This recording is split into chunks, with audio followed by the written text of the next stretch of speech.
کی محنت، تبلیغ کی محنت، محنت تبلیغ کی محنت. محمد وعلى آله وأصحابه أجمعين. أما بعد فأعوذ بالله من الشيطان الرجيم. بسم الله الرحمن الرحيم.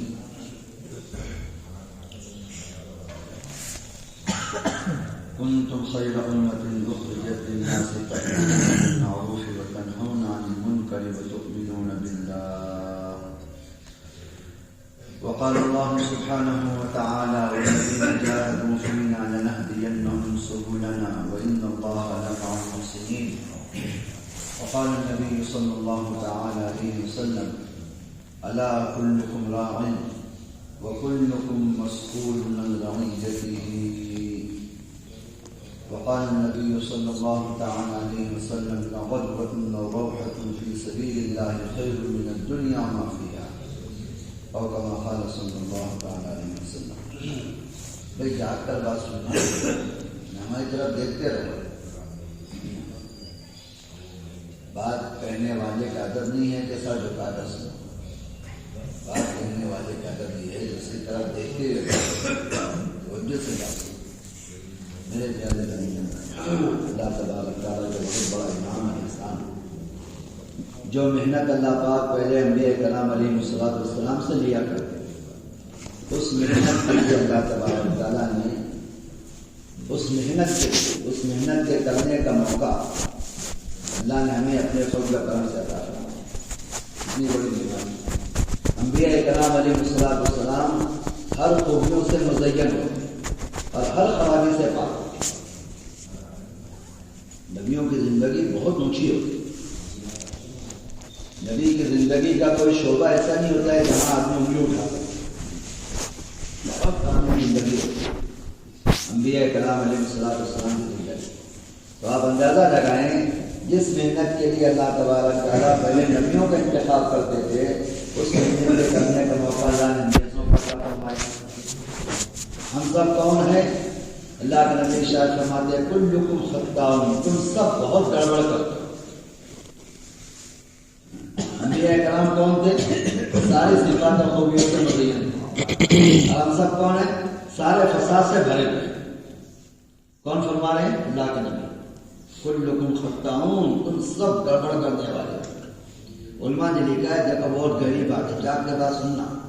علماء نے لکھا ہے کہ جو آدمی اپنے تعلق سے یہ سمجھے کہ مجھ سے تو کوئی غلطی نہیں ہوتی، میں تو میری ذات میں کوئی کمی نہیں، سارا قصور ذاتیوں کا ہے، میں تو ایسے کوئی حرکت کرتا ہی نہیں، تو لکھا ہے علماء نے کہ اس کو دوبارہ ایمان آنا چاہیے. یہ مسئلہ لکھا ہے. کیوں؟ کہ اس کا ایمان اس حدیث پہ نہیں ہے. اللہ کے نبی کیا فرما رہے ہیں؟ تم سب گڑبڑ کر دو. کلکم، پوری امت پر، پوری امت میں فیصلہ کیا ہے اللہ کے نبی، تم سب فسادی، تم سب گڑبڑ کر دو. تو جو آدمی اپنے تعلق سے یہ سمجھے کہ نہیں بھائی مجھ سے تو کوئی غلطی ہوتی نہیں ہے، سارا قصور دوسروں کا ہے، ساری غلطی دوسروں کی ہے، میری ذات میں تو ایسی کوئی بات نہیں ہے، تو کیا فیصلہ کیا ہے؟ تو اس کو دوبارہ ایمان لانا چاہیے. اس کا ایمان اس حدیث میں نہیں. مجھے بات سمجھ میں آ رہی؟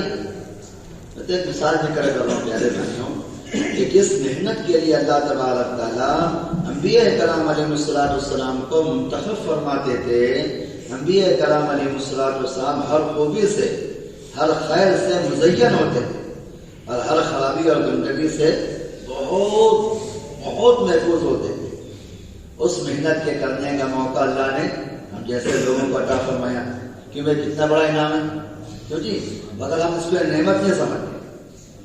آدمی اس کو نعمت نہیں سمجھتا ہے. مولانا سعید احمد خان صاحب مکی رحمۃ اللہ علیہ فرماتے تھے اللہ تبارک تعالیٰ جس شخص کو دعوت کی محنت کے کرنے کا موقع عطا فرمائے اس کو چاہیے روزانہ 2 رکعت نماز صلاۃ الشکر پڑھے. کیا کرے؟ 2 رکعت نماز پڑھو.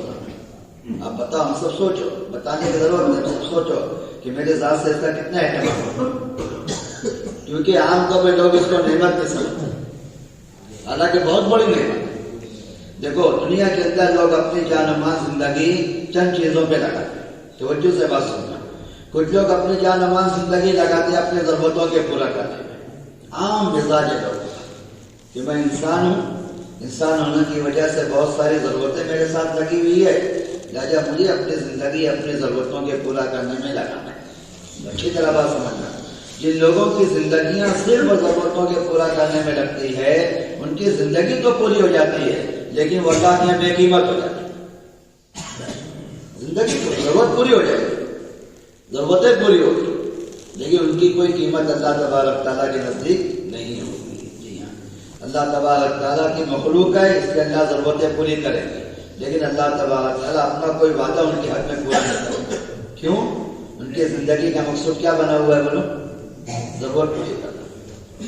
جی ہاں، مسلمان اس سے بہت آگے کی چیز ہے۔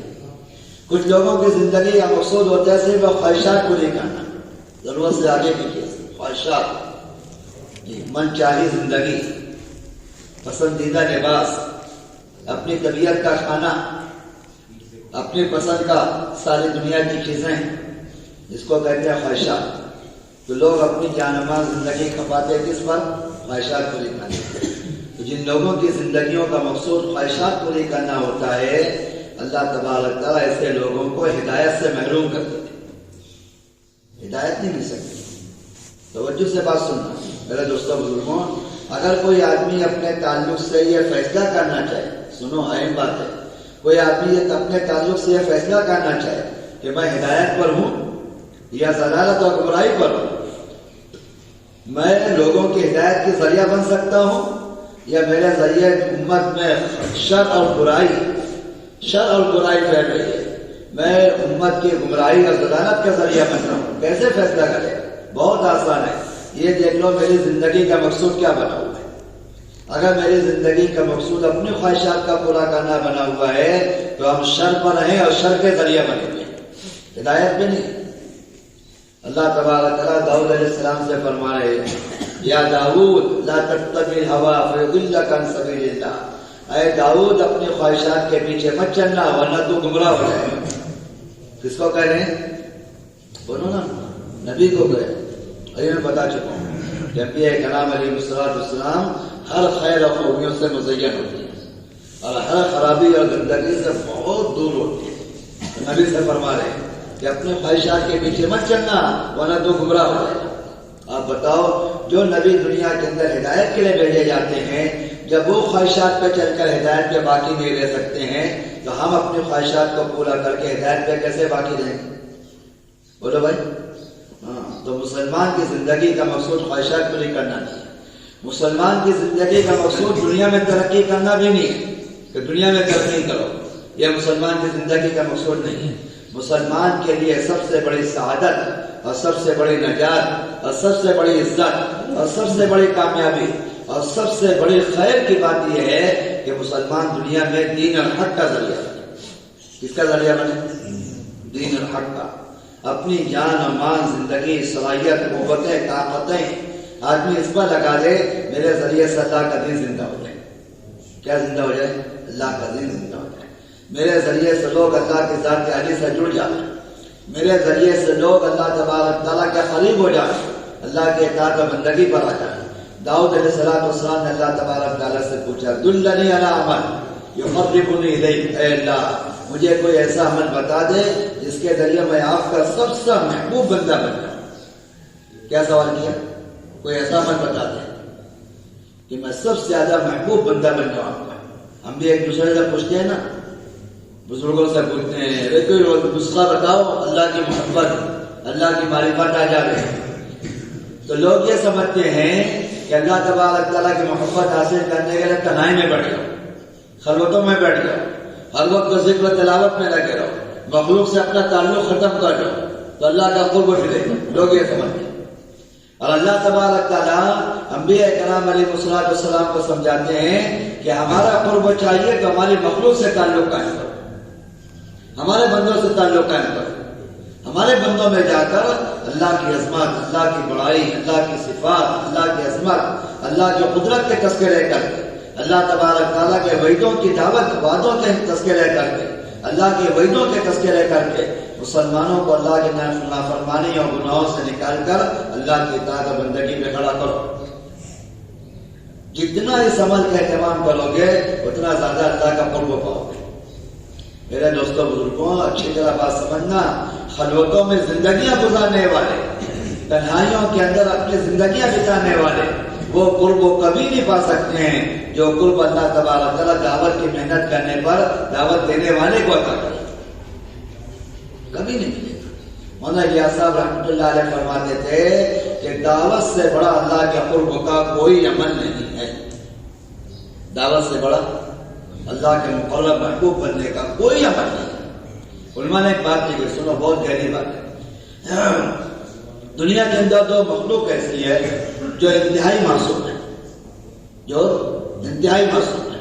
ایک انبیاء علیہ السلام انتہائی معصوم ہوتے ہیں، اور ایک بچہ ہے جو انتہائی معصوم ہوتا ہے۔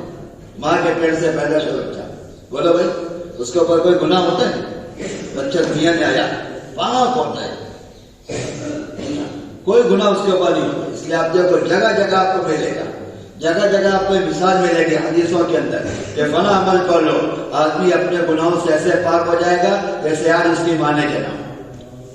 سنا ہے اپنے حدیثوں میں یہ مثال ملے گا کہ یوم ولدت امہ، بچہ گناہوں سے انتہائی پاک ہوتا ہے، دنیا میں پیدا شدہ بچہ انتہائی گناہوں سے پاک ہوتا ہے۔ انبیاء کرام علیہ السلام انتہائی پاک ہوتے ہیں، معصوم ہوتے ہیں، بچہ انتہائی پاک اور معصوم ہوتا ہے۔ اللہ تبارک تعالیٰ بچے کی تقویت کے لیے، بچے کی قوت کے لیے اللہ نے اس کے لیے ماں کا دودھ طے کیا۔ سنو اہم بات، توجہ سے بات سنو، بچہ انتہائی معصوم ہوتا ہے، انتہائی محبوب ہوتا ہے۔ اللہ تبارک تعالیٰ کے علم میں اس کے لیے سب سے بہترین غذا کون سی ہے؟ دودھ کی، ماں کا دودھ اللہ نے اس کے لیے طے کیا۔